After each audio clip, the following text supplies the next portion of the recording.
reflection is a matter of culture. I mean, does your institution have that kind of a culture or not? If not, of course, one ought to invest in it. But again, institution is a family. It's a large group of people. So are these people as individuals? I mean, do they believe in reflection or not, or will they start reflecting because the principal says so? So you see, it's very important to start from the core. That as people, do people actually believe in something or not? So once you see your members of the family of an institution, they're ready for it, that's when one can start, because practices will follow.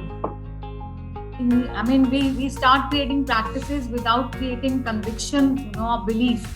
The belief itself is missing, and we create practice after practice, and then we say, oh, this one is not performing, and that one. So something you see that I read in this paper also, that when we are looking at assessments, so the national boards, they give you targets, and they tell you that that's what you're supposed to achieve, and people start achieving those targets, and that's when the whole classroom learning experience gets compromised, because nobody is talking about the how like Sir Bala sir was mentioning about creating a conducive learning environment in the classroom, because of course the ownership of learning lies with the learner, but the teacher's role, the primary role, is to create that environment.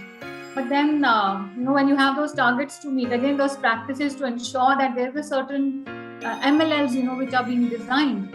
And of course, when you start running after targets, the content is what you want to I know, like competencies is what you want to achieve, and the whole experience, I think, like say for example, a lot of schools have practices around reading, that children should read these many books by the end of the year. There are various structures which are created around them, whereas reading is a habit. I mean, it develops with the passage of time. It's a process, and the whole joy of reading is killed in our quest to structure the process, and the target is to create a reading culture. I know, so I'm a little averse to creating structures before, and I think the culture, the belief and conviction needs to come in first.